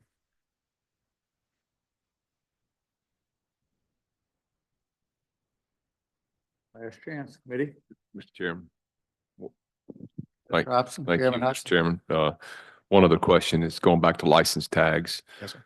How much of the, I know you requested special funds. Do you utilize any general funds? I can't remember if you use any general funds at all for manufacture or distribution to the counties. That's all paid for. It's all special fund, and you all made a change for us a couple of years ago that allow us to take the state fees, which is not a lot of money. That's what I'm getting and to. you put them into a fund. We then use that solely to make the purchases out of that fund. And then what's remaining in that fund actually does go to the general fund. So we do end up transferring money to the general fund when money's left over. We generate a little bit more than we spend, although it's not a lot more. We generate a little bit more than we spend with the state fees, but we use those funds to buy those tags. Yeah. And the decals, I think. I'm trying to remember whether there is any, the state doesn't, people don't realize the state doesn't get much money at all off the tags. It's mostly to the counties. So just for anybody listening, the state does not collect much money at all. It's a very small amount of money relative to what the overall tag costs are. But I'm trying to remember if that were eliminated, I can't remember if those funds have circled back into the general fund. If the state receipts on the tags were eliminated, what sources would you use to manufacture and distribute the tags? We'd have to have general funds at that point. Okay. And there are some small amounts of state fees that go like to the highway. There's a couple highway funds and a burn care fund, trauma fund or something. That's some of the fees, but it's not a lot of money. And as a matter of fact, the sales taxes on cars, which will be approaching $300 million this year, you all actually send back to the locals to reduce the price of car tags, and that goes toward the ad valorem. And that all of that ad valorem money is going to the locals. It's not, so you all are sending tax money that could go to the general fund to the locals to reduce the car tags, which kind of in my mind, it allows the locals to continue to increase the price of car tags with no penalty to them, and you all continue to send them funding to help offset the cost of car tags. So your car tag, if you go in and buy it, and I don't have the percentage with me today, but it wouldn't double, but you'd be surprised how much more it would cost if the state wasn't sending the legislative tag credit that you all send every year. Right. Yeah, I knew that. And I think there's something on when you get your tag, I think you get a little notation that state legislative tag credit help, keep the cost down. I don't think a lot of people realize that. I think they think the state's charging, and actually the state is actually supplementing by the tag credit for the counties to pay for that. You And are. we're up to speed right now on our homestead exemption reimbursements too. So, which Yes. is something when I first got in, we were way behind on. Right. But we've been taking care of all the homestead exemptions. You funded the request Fully for that. funded It's 100% funded the last 2 several- years at least. I think it's 3, maybe 4 years now. It's been the last several. Yeah. Um, Well, I'm just trying to get to back to the state portion. Roughly the amount of money the state collects on the tags is pretty close to what the state has to put into it to manufacture and distribute the tags. Is that a fair statement and assessment? the part, yes, sir. The main part of the money, it's very close. Although we do send a little bit to the general fund, it's not much. Okay. All right. Thank you, Mr. Chairman. I'm glad to get that confirmed and really a little bit make a point. I didn't intend to with that question, but I think that's something we get complaints about all the time on the tags, but it's not the state that's responsible for most of the tag costs. Thank you. And in addition to that, tag credit fund, do the municipalities participate in the same diversion as they would on a car sale, as they would on a product sold at a department store, the 18.5% diversion? Do they benefit? They, not on the full 5%. They participate in one of, there's a 3% and a 2% to make up the 5% on cars. They don't participate on both of them, and I'll have to get you the details on which one it is they participate on. I don't recall off the top of my head whether it's the 3% or the 2%. So there are two different, it's a 5% tax, but it's broken up in the code as a 3% and a 2%. But they do participate in one of those two. I can't remember which one it is.